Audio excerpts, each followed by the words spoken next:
Қайырлы күн. Бүгін сіздермен әрі қарай SMP-дағы есептерімізді жалғастырамыз. Решение олимпиадалық задачтың введение кіріспедегі біз өткен сабақта сызықтық алгоритмді бітірдік, линейный алгоритмді аяқтадық. Енді бүгін біз разветвляющий алгоритм, яғни тармақталған алгоритмге кіреміз. Соның ішінде больше и меньше деген бірінші есептен бастаймыз. Бұл есепте бізде екі сан берілген, сол екі санды салыстыру керек. Яғни егерде бірінші сан екінші саннан кіші болса, онда кіші деген белгі шығару керек, ал бірінші сан екінші саннан үлкен болса, үлкен деген белгі, ал екі сан тең болса, тең деген белгіні шығаруымыз керек. Бұл жерде кіріс файлына қарасақ, екі сан екі жолда берілген. Ал енді есеп жазуды бастаймыз. А тең int екі сан екі жолда болғаннан кейін тек қана бүтін а санын енгіземіз бірінші. Екінші b санын енгіземіз бүтін. b тең int input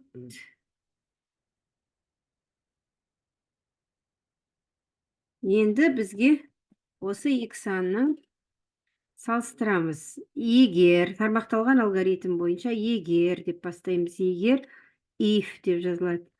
Егер а саны b санынан кіші болса, міндетті түрде шарттан кейін қос нүкте қойылады. Онда біз кіші деген белгіні шығарамыз. Print апострофтың ішіне или тырнақшаның ішіне белгіні қоя береміз. Кіші деген белгіні шығарамыз да апострофмен ашсақ, апострофмен жабамыз. Әйтпесе егерді else if қосоны elif деген кілт сөзді пайдаланамыз дедік. Elif а үлкен болса b-дан қос нүкте қоямыз жолдың соңына, b-да да print онда үлкен деген белгіні шығарамыз. Міне бір жерінде тырнақша қалдым, бір жерінде апостроф қалып көрсетіп жатырмын екі жолымен де. Ода ешқандай разница жоқ. Әйтпесе else-тан кейін міндетті түрде қос нүкте қоямыз. Әйтпесе print онда екеуі тең болғаны. Тең деген белгіні шығарамыз.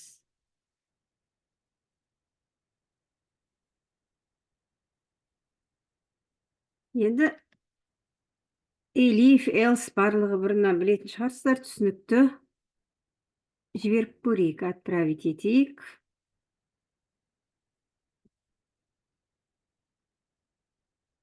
Обновить ет жіберсек. Асептик өтті. Бұл есептің қиындығы 3% екен. Енді келесі есепке көшейік. Зарплата деп аталады. Келесі есеп зарплата. Бұның қиындығы 4%. Бұл есепте бір бөлімде 3 адам жұмыс істейді екен. Сол 3 адам, 3 қызметкердің айлығы берілген, бір бөлімде жұмыс істейтін. Солардың ішінен ең көп жалақы алатын мен ең төменгі жалақы алатынның арасындағы айырмашылықты табу керек. Бұл жерде кіріс файлында бір жолда берілген 3 қызметкердің айлығы, шығыс файлында ең жалақысы көп қызметкердің айлығынан жалақысы аз қызметкердің айлығының алғандағы айырмашылық шығып тұр. А, В, С бір жолда берілген. Олай болса маппен жазамыз. Map int input split дейміз. Яғни үшеуін де бір бүтін санға айналдырып аламыз. Және арасын ашып жазамыз. Енді үшеуінің максимумын тауып аламыз. Pythonның ең жаңағы жақсы мүмкіндігі осында. Мысалы, A, B, C, D дей салайық. D тең үшеуінің максимумына болса. Max A үттір В үттір С. Бірінші максимумын тауып алдық. К тең минимум болса. Минимумын тауып аламыз. Минимум А В С. Енді принтке азайту бізде К. Ал жіберіп көрейік. Есептік шықты, есептік. Яғни бұл есепте шықты. Келесі есепке көшейік. Арифметика. С есебі арифметика деп аталады. Бұл есептің сложнысы 5%. Берілген оқысаң, енді өте ұзақ берілгені кішкене миыңызды ашытады. Сондықтан біз бұл есептің тек мына жеріне қараймыз. Кіріс файлы мен шығыс файлына қарап көрейік. Бізде кіріс файлында А, В, С через пробел бір жолға 3 сан берілген. 3 бүтін сан берілген, ал шығыс файлында дейді, А мен Б-ның көбейтіндісі С-ға тең болса, онда ез деген сөз шығу керек, әйтпесе нәу деген сөз шығу керек. Оның алдыңғыларының бәрін оқып жатпай-ақ осы жеріне қарапта есепті әрі қарай шығара беруге болады. А, В, С тең. Дәл жаңағыдай мат дейміз де. Int input split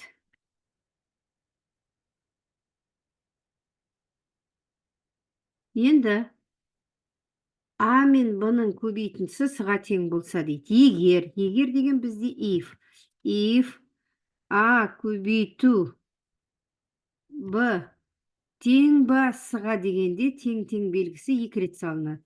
Тең ба С-ға. Шарттан кейін қос нүкте қоямыз. Онда print бізде не болады? Ез деген сөз шығу керек. Ез деген үлкен әріппен жазылу керек. Қалай шығып тұр, солай жазылу керек. Ез апостырды жабамыз, жақшаны жабамыз. Әйтпесе бізде else қос нүктені қоямыз да, print no деген сөз шығаруымыз керек. No апостырды жауып, жақшаны жабамыз. Енді отправить етіп көрейік.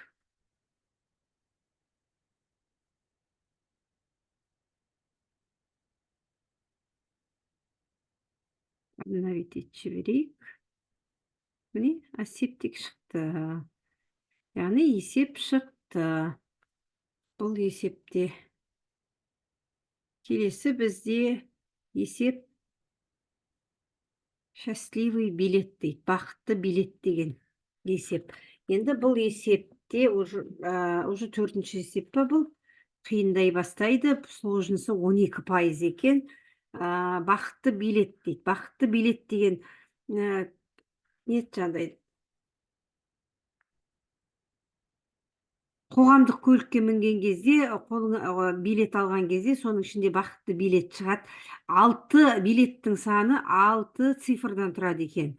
Мысалы, 6 цифрдан тұрса, соның алдыңғы 3 цифрының қосындысы соңғы 3 цифрның қосындысына тең болса, онда ондай билет бақытты билет болып есептеледі. N берілген, N тең input дейміз. Кіріс файлындағы жол ретінде берейік. Input. Енді жол болғаннан кейін біз алғашқы жолдың 3 символын бөліп аламыз. N1 тең N-ның алғашқы 3 символын бөліп аламыз. Яғни символдар жолда 0-ден бастап 0-ден 3-ке дейін дейміз. 0-ден 3-ке дейін. 0-ден 3-ке дейінгіні бөліп алдық. N1-ге. Енді N2-ге 3-тен бастап 6-ға дейінгіні бөліп аламыз. Кез келген айнымалыға А деп ала салайық. Join арқылы Апострофтың ішіне плюс саламыз да, join'да нүкте қойып, join деп жазамыз. Join N1 дейміз. N1. Бұл деген не? Join 3 қосу 8 қосу 5 деп 3 алғашқы N1-ге бөліп алған 3 символды біріктіреді. Қосу таңбасы арқылы біріктіреді. Әлі бұл жол ретінде тұр. Енді сол біріктірілген 3 қосу 8 қосу 5-ті өрнек қылып алуымыз керек. Ол үшін A1-ге оны өрнекке айналдыру үшін evalды пайдаланамыз. Eval дейміз да, A дейміз. Eval A. Міне, мына жерде join 3 қосу 8 қосу 5 дегенді жазып береді. Ада 3 қосу 8 қосу 5 деген жолдық өрнек, жол бар. Жолдардың біріктіруі өрнек болып есептелмейді joinмен тұрғанда. Енді келесі A1-ге келген кезде A1 тең eval A дегенде сол Адағы жолды өрнекке айналдырады. Яғни 3 қосу 8 қосу 5 16. Сонда A1-де уже 16 бар. Енді дәл солай қылып B1-ға екінші N2 деген берейік. Онда да алдыменен joinмен біріктіріп аламыз жолдарды. Join арқылы жолдарды біріктіріп алып, join N2 дейміз да. Енді А болмайды, енді бұл жерде 2 болып кетті, Б қылып жіберейік. Б-ға. Енді Б1-ге eval менен соны өрнек қылып, қосындысын есептеп жіберейік. Eval сол жолдың біріктіргенін өрнекке айналдырып жібереміз. Eval В-ға. Міне. Болды. Енді екеуін салыстырамыз. Егер if бізде алдыңғы үшеуінің қосындысы A1-де, A1 тең ба? B1-ге соңғы үшеуінің қосындысы тең болса, онда ез деген сөз шығу керек. Ез. Әйтпесе else no деген сөз шығу керек. Әйтпесе деген қос нүкте қоямыз. Print тақшаның ішіне no дейміз. No. Жақсыен жіберіп көрейік. Отправить етейік. Яғни өтті. Енді бұл ең соңғы есеп 2 окружность дейді, 2 шеңбер деген есеп. Бұның да сложнысы 17% екен. Мұнда жазықтықта 2 шеңбер берілген. Сол 2 шеңбердің екеуінің ортақ хотя бы бір нүктесі бар ма? Ең болмағанда бір нүкте ортақ нүктесі бар ма? Соны анықтауымыз керек. Бұл жерде кіріс файлында бірінші шеңбердің x, y координаттары берілген және радиусы берілген. Екінші шеңбердікі екінші жолда берілген. Екінші шеңбердің координаттары x, y және оның радиусы берілген. Егерде екеуінің ортақ кем дегенде бір нүктесі болса, yes деген сөз шығу керек, жоқ болса, no деген сөз шығу керек. Бізге бірінші шеңбердің координаталары берілген x1, y1 және радиусы берілген r1 тең map int input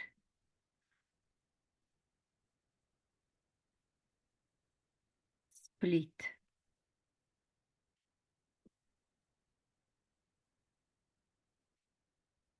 Тақшалардың дұрыс мәптікі бар. Енді екінші шеңбердің дәл осындай координаталарын жазамыз. Бірақ олар x2, y2 және r2 дейміз. R2 дейміз. Бұл жерде екі шеңбердің центрлерінің арақашықтықтарын есептеп тауып алуымыз керек. екі шеңбердің центрлерінің арақашықтығы S тең, өзі формула бар геометрияда, квадрат түбір астында x2 алынған x1-дің квадраты қосу y2 алынған y1-дің квадраты. Біз сол формуланы алдымен жазып алайық. S тең болады дедім. Квадрат түбір астында болса, түбірден құтылу үшін 2-ден 1 дәрежесіне көбейтіп жіберейік. Бірден алдыменен жақша ашып аламыз да. Жақшамызды ашып қояйық. x2-ның дедім. x2-ден x1-дің айырмасының квадраты. Квадратын қосамыз. y2-ден y1-ді алғанның квадратына.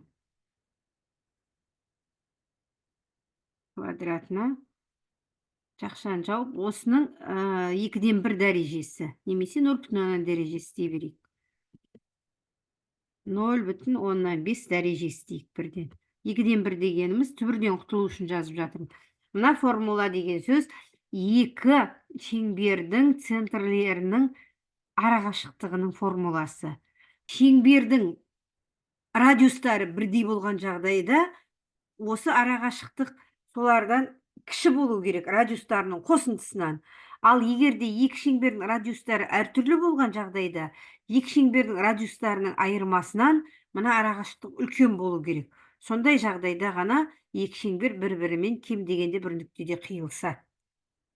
Осы жер енді геометрия. Бұл жерде біз енді информатикадан есеп шығару үшін геометрияны, математиканы барлығын енді білуіміз керек, ізденуіміз керек. Осы жерде енді біз шартты былай қоямыз. Егер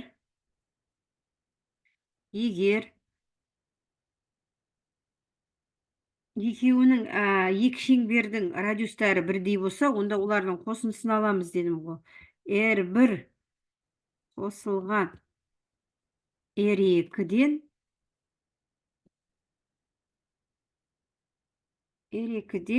кіші немесе тең болса, S 1-ден және үлкен немесе тең болса деп жіберейік. Үлкен немесе тең болса, R1-ден R2-ні алғаның абсолют шамасын алайық. Енді қайсысын теріс сан шығып қалмас үшін, біз R1 минус R2. Міне, осы шарт орындалған жағдайда ғана, яғни екі шеңбердің, қайталап айтам, центрлерінің арақашықтығын есептеп алдық. Ол арақашықтық S деген формуламен тұр. Екі шеңбердің арақашықтығының формуласын тауып аламыз геометриядағы. Сол формуламен екі шеңбердің арақашықтығын есептеп алдық. Сол екі шеңбердің арақашықтығы екі шеңбердің радиустарының қосындысынан үлкен болады. Кіші немесе тең болады. Қандай жағдайда? Екі шеңбердің радиусы бірдей болса. Ал енді берілген екі шеңбердің радиустары екі түрлі болса, онда олардың айырмасынан кіші болу керек. Олардың онда айырмасынан кіші деп ғой, үлкен болу керек. Мына жер үлкен деген белгі. Үлкен болу керек. Сол жағдайда ғана біздің шеңберлеріміздің ортақ нүктесі болады кем дегенде. Яғни қиылысады деген сөз. Print yes дейміз. Yes. Әйтпесе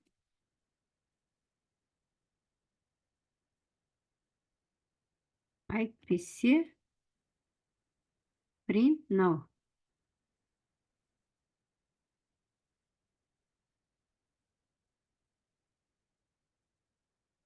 No дейміз.